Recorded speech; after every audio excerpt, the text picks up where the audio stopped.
কাল একটা স্বপ্ন দেখে খুব চিন্তিত হয়ে আছি। কি করা যায় বলতো? আগে মহারাজ, আগে তো স্বপ্নটা শুনি, তারপর কি করা যায় সেটা ভাবা যাবে।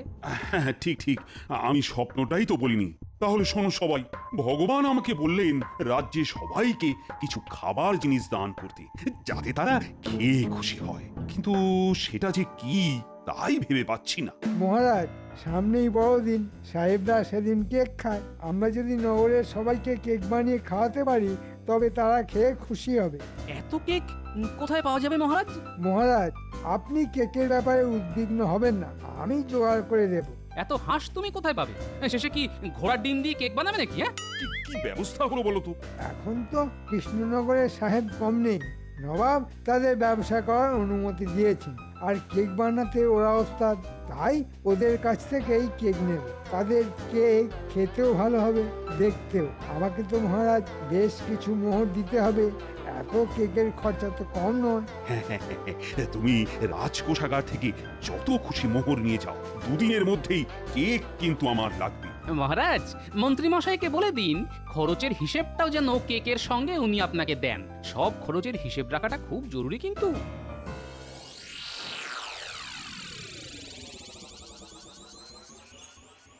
সাহেব, আমাদের কেক দাও, আমরাও কেক খাবো। নিশ্চয় নিশ্চয়, আমি তোমাদের জন্য ভালো কেক টুটেছি। এই নাও কেক। কি সুন্দর না?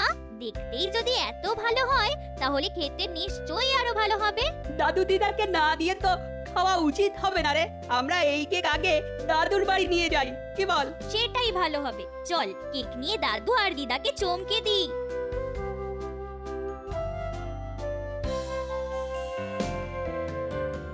আরে গোপাল যে, এসো এসো এসো এসো, ক্ষীরের পিঠে খেয়ে যাও, একদম টাটকা।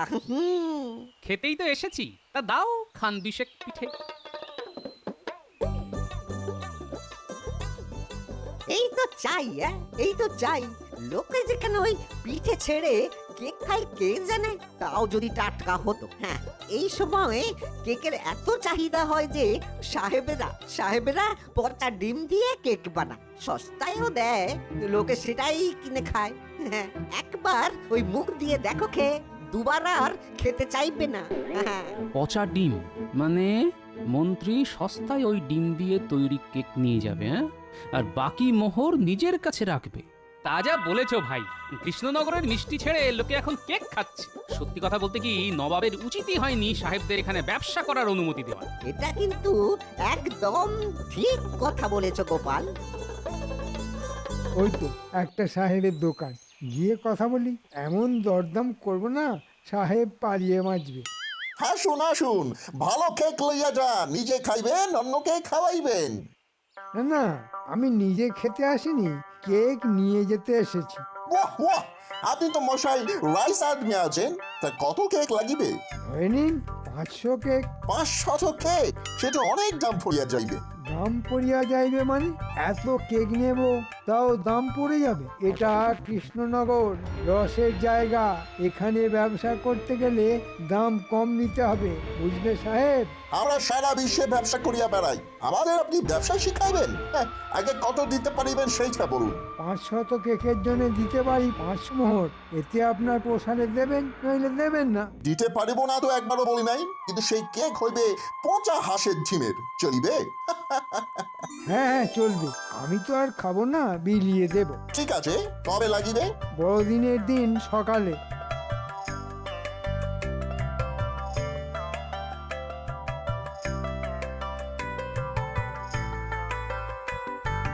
দাদু আর দিদা, তোমাদের জন্য একটা জিনিস এনেছি। কেক এনেছিস? খুব ভালো কথা, কিন্তু কেক কেন? তোরা তো ভোলা ময়রার দোকান থেকে রসের মিষ্টিও আনতে পারতি। আরে দাদু, ভোলা ময়রা তো সারা বছরই থাকবে, বড়দিনের কেক খাবে না? নাও দাদু, কেক খেয়ে দেখো। আমি তো কেক খেতে খুব একটা ভালোবাসি না, তাও তোরা এনেছিস, দে একটু খাই। দাঁড়াও, আমি মুখে পুড়ে দিচ্ছি। এই বাবা, একটা পচা পচা গন্ধ পাচ্ছি। খেতে মোটেই ভালো হয়নি। নেহাত তোরা এনেছিস তাই খেলাম।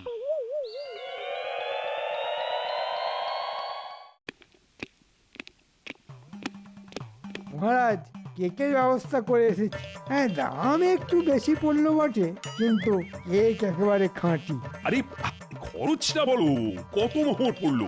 ধরুন প্রায় 500 মোহর। হ্যাঁ, 500 কেকের জন্য 500 মোহর? আর এ তো একেবারে গলা কাটা দাম। লোকে বলে কেকের দাম মিষ্টির চাইতে কম, কিন্তু সেটা তো আসলে নয়। কথায় বলে যত গুড় তত মিষ্টি। প্রজাদের খাওয়াবেন, তার জন্য ভালো জিনিস কিনবো না? হ্যাঁ, তাই খরচাটা একটু বেশি পড়ে গেল।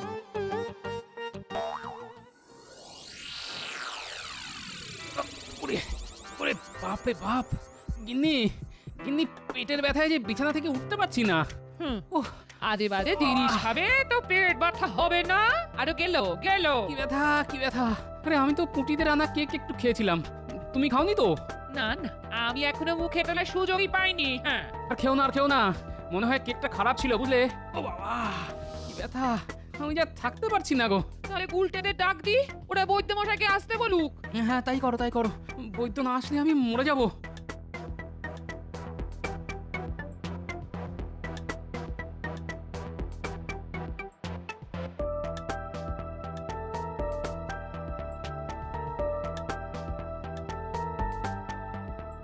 পেটে পেটে বিষ ঢুকেছে তোমার।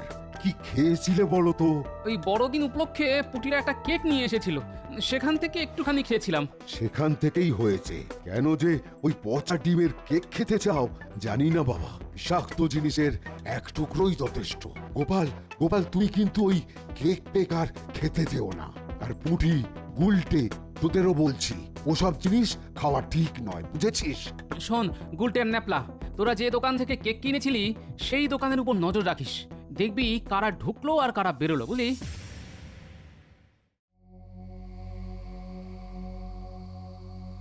দেখ দেখ উল্টে, কে দোকানে ঢুকছে। এ সেই লোকটা রে, যে দাদুকে একবার পচা ডিম দিয়েছিল। সেই লোকটা এখানে কি করছে রে? নিশ্চয়ই পচা ডিম বেচতে এসেছে। দাঁড়া, ডিমগুলো তো এখানেই আসবে, তখনই বুঝতে পারবো ডিম পচা না টাটকা। আজ কথা দিয়ে মানিয়াছো, টাটকা দাম দিতে পারিব না কিন্তু। এই দামে টাটকা ডিম পাওয়া যায় সাহেব? আমার কারবারি তো পচা ডিম বেচা। এই দামে কে তোমাকে ডিম দেবে? এখানে আমি একজনই যে পচা ডিম বেচে। থাকি আর জানি না ভাবিয়াছো, তার কারণেই আমার দোকানে কেমন ভিড় দেখো।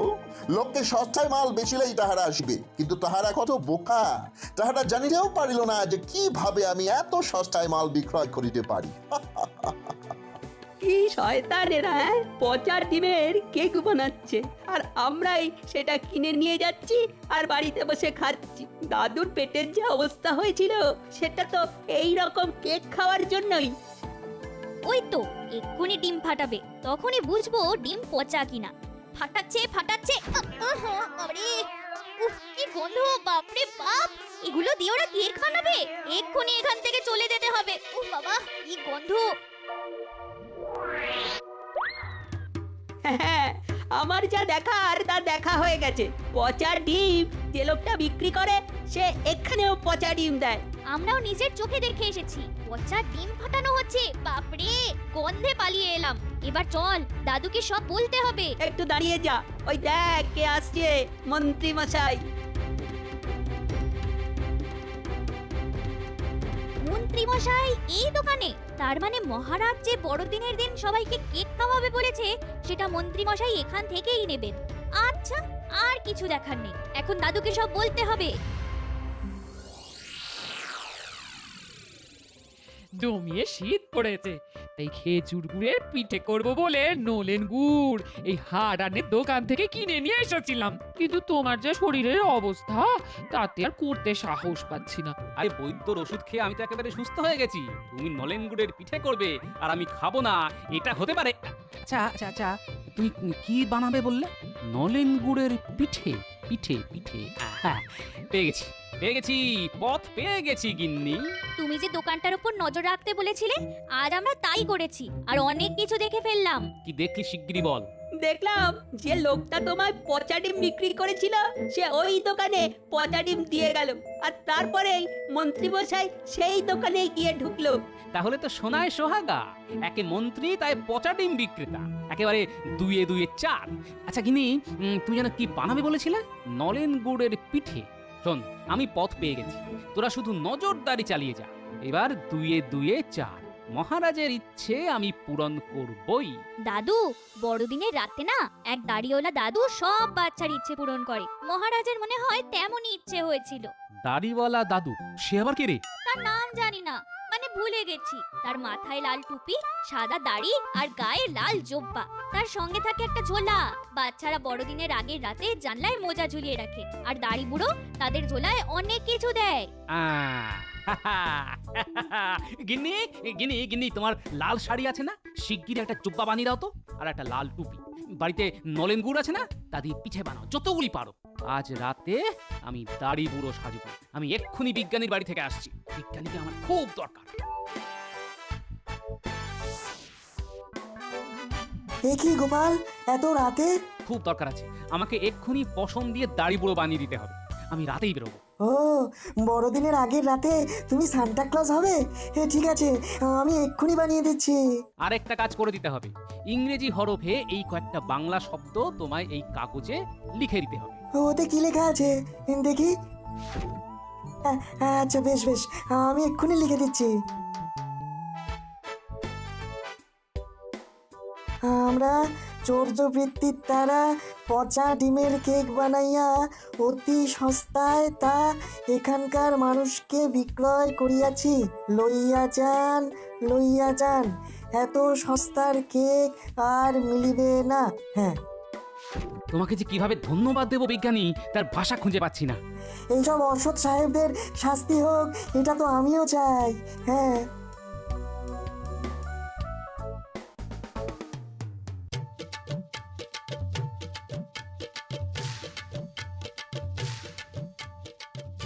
যাক, গিন্নি সময় মতো পিঠেগুলি ঝুলিতে দিয়ে দিয়েছি। ওই যে একটা বাড়ি, ওই বাড়িতে একটা বাচ্চা ছেলে থাকে। এই যে মোজা ঝুলিয়ে রেখেছে, দিলাম ওকে একটা পিঠে।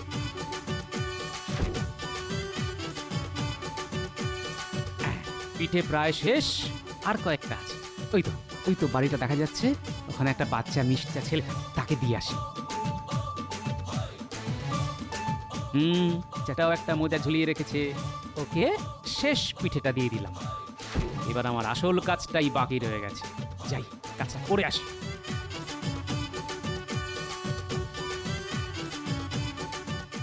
এবার এই কাগজটা দোকানের সামনে লটকে দিয়ে আসি।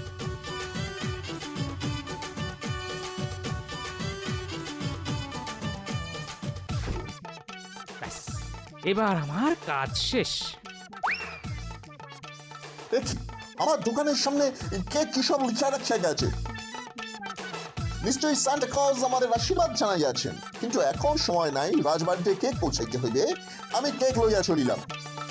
মা মা দেখো, সেই দাড়ি বুড়ো একটা পিঠে রেখে গেছে। মা মা দেখো, মা দেখো। মা, তাই তো, তাহলে এতদিনে দাড়ি বুড়ো তোর কথা শুনলো। ও বাবা দেখো, এক দাড়ি বুড়ো কি রেখে গেছে। ওরে বাবা, এই যে একটা পিঠে। বাবা, ও বাবা, দাড়ি বুড়ো কিন্তু সত্যিই এসেছিল, তাই না? না, আসলে এত রাতে পিঠে কে রেখে গেল? তার মানে দাড়ি বুড়ো আছে নিশ্চয়ই।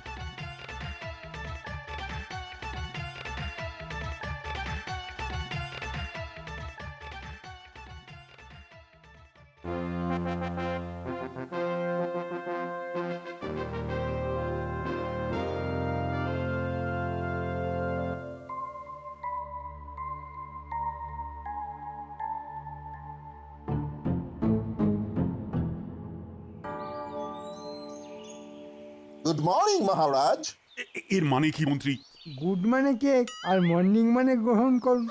আচ্ছা, তুমি ওদের ভাষা শিখলে কি করে? মহারাজ, আমি আপনার মন্ত্রী, ওরা এসেছে এখানে ব্যবসা করতে, আর আমি ওদের ভাষা বুঝবো না? চিন্তা করবেন না, ওদের ভাষা আমি আপনাকে বুঝিয়ে দেব। তোমাকে বুঝিয়ে দিতে হবে, আমি ওদের সাথে কথা বললেই শিখে যাব। তা সাহেব, এই গুড়গুলি আমি গ্রহণ করিলাম। মন্ত্রী, কাউকে বলো এই গুড়গুলি যেন ভালো কোন স্থানে রেখে দেয়। যথাজ্ঞা মহারাজ। মহারাজ, আমার লস হইয়া গেছে। যে দামে এই কেক আমি আপনাদের দিলাম, তাতে আমার খরচা উঠিবে না। সাহেব যে বললো লস হয়েছে, তা এই শব্দের মানে কি? লস মানে লাভ। ওরা বলতে চাইছে আপনাকে কেক দিয়ে ওরা যে লস মানে লাভ করেছে, তাতে ওদের খরচ উঠে অনেক লাভ হয়েছে। এই সাহেব, এখন এখান থেকে কেটে পড়ো তো, আমাদের আরো কেক লাগতে পারে, লাগলে আমি গিয়ে খবর দেবো। যাও।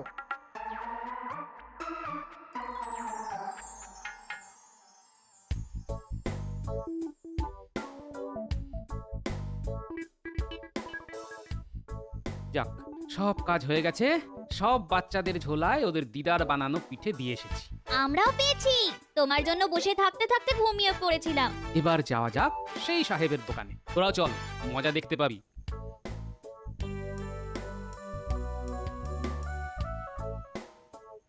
এইবার সময় হইয়াছে এই লেখাটা পড়ার। এটা নিশ্চয়ই সান্টা ক্লজ নিজে লিখিয়া গিয়েছে। সান্টা ক্লজ নিজে লিখেছে? এটা তাহলে কোনো মন্ত্র। সাহেব, তুমি জোরে জোরে পড়ো। হ্যাঁ, এইখানে লেখা আছে। আরো জোরে পড়তে হবে, সবাই যাতে শুনতে পায়। ও শিওর, হ্যাঁ। আমরা সূর্য বৃত্তির দ্বারা পচা ডিমের কেক বানাইয়া এখানকার মানুষকে সস্তায় বিক্রয় করিয়াছি। আসুন আসুন, সস্তায় পচা ডিমের কেক লইয়া যান। দেখলে দেখলে কিভাবে আমাদের ভালো কেক বানাবে বলে পচা ডিম খাইয়েছে। এদের ডিম খেয়েই আমি প্রায় মরণের মুখ থেকে ফিরে এসেছি। কেকগুলি ওদের মাথায় মাখাও, এমন ভাবে মাখাও যাতে আর চিনতেই না পারা যায়। আমি এই মাখানো শুরু করছি, সবাই দায়ী কর। এদেরকে খেয়েই আমার গিন্নি এখনো পিছানা থেকে নড়তে পারছে না। আমিও এই মাখানো শুরু করলাম। পুটি, গুলটে, নেপলা, তোরাও আচ্ছা করে এই সাহেবটাকে কেক মাখা। ওদের চালাকি আমরা বার করছি। মাখা মাখা, একেবারে মাখামাখি করেছে। শোন, আমি রাজবাড়ি যাচ্ছি, পেয়াদা বাড়তে বলছি। সাহেবকে কিন্তু তোরা ছাড়বি না।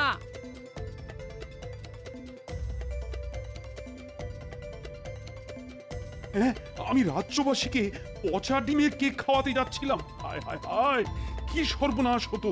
সর্বনাশের কিছুটা তো হয়েইছে। যারা সাহেবের দোকান থেকে আগে কেক কিনে খেয়েছিল তারা এখন বিছানায় শুয়ে কাতরাচ্ছে। আমারও সেই অবস্থা হয়েছিল। এর সঙ্গে কিন্তু মন্ত্রীরও যোগ আছে মহারাজ, তাকেও আপনি ছাড়বেন না।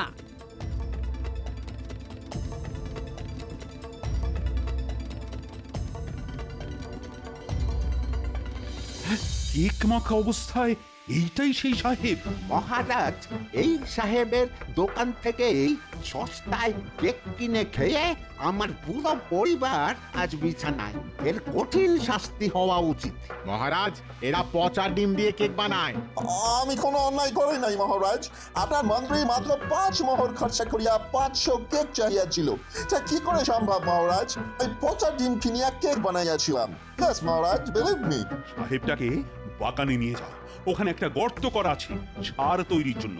সেখানে সাহেবটাকে নিয়ে গিয়ে ফেলো। তারপর তার উপরই ওরই বানানো কেক ঢালতে থাকো। আমি নবাবকে খবর দিচ্ছি যে তিনি যেন সাহেবটাকে ধরে নিয়ে যান। যাই, রাজবাড়ির দিকে যাই।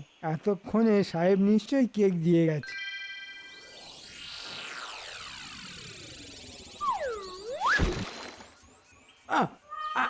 একই আমার মুখে কে কেক ছুঁড়ে মারলো? একটা কি হচ্ছে রে বাবা? আমার চোখ মুখ তো কেকে কেকে কেকাকার হয়ে গেল। আপনার লজ্জা করে না মন্ত্রী মশাই? হ্যাঁ, রাজ্যের লোককে পচা ডিমের কেক খাওয়ালেন। এই নিন, এই নিন সেই কেক আপনাকে মুখে ছুঁড়ে মারলাম। পেয়াদা আসছে, হ্যাঁ, আপনাকে গ্রেপ্তার করতে আসছে। ওই দেখুন দেখুন, ওই ওই ওরা এসে গেছে, দেখুন দেখুন।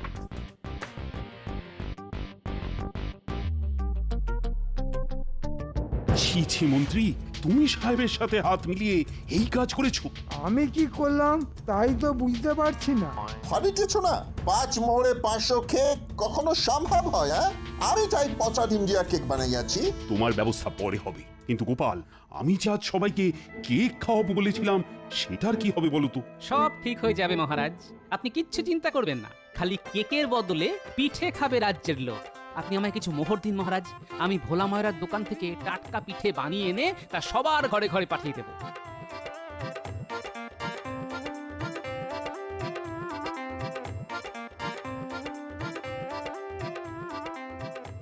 ভোলা, দেখো দেখো কি এনেছি, চালের গুঁড়ো, গুড় আর দুধ। ওই দেখো দুধ আসছে কলসি কলসি। তুমি এক্ষুনি পিঠে বানাও, অন্তত কমপক্ষে 500টা। সেই পিঠে ঠোঙায় ভরবে আমার খুদে বাহিনী। সবাই মিলে হাত দিলে কিছুক্ষণের মধ্যেই পিঠে তৈরি হয়ে যাবে। গোপাল যখন দায়িত্ব নিয়েছে তখন পিঠে আসবে। আমরা বরঞ্চ মন্ত্রীকে আগে শাস্তিটা দিয়ে দিই। ওই পচা ডিমের কেক যতটুকু বেঁচে আছে সেটাই মন্ত্রীকে খাওয়াও। না না, এই পচা ডিমের কেক খেলে আমি বাঁচবো না। আমি বরঞ্চ পালাই। ওকে পালাতে দিও না। ধরো ধরো ধরো ওকে, ধরো ধরো। বাঁচাও বাঁচাও, আমার গায়ে আর ডিম ছুঁয়ে মেরো না। আমার সারা গায়ে পচা গন্ধ, আমি গন্ধে মরে যাব। এই রে, আমি যে গর্তে পড়ে গেলাম।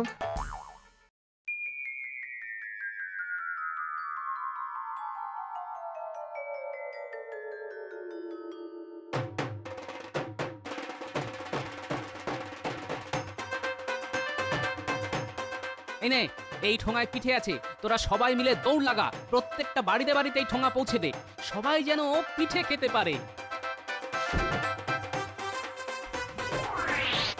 যাক, সবার হাতে হাতে পিঠে পৌঁছে গেছে মনে হচ্ছে। মহারাজের ইচ্ছে পূর্ণ হয়েছে। কেকের বদলে ভোলা ময়রার পিঠে। আহ, আমার একটা গান মনে পড়ে যাচ্ছে। পিঠে খেলে পেটে সয়, মিছে কথা কভু নয়। ময়রা যখন ভোলা, মুখে মিঠাই গোলা। পিঠে খেলে নেই ভয়, পিঠে কিন্তু কেক নয়।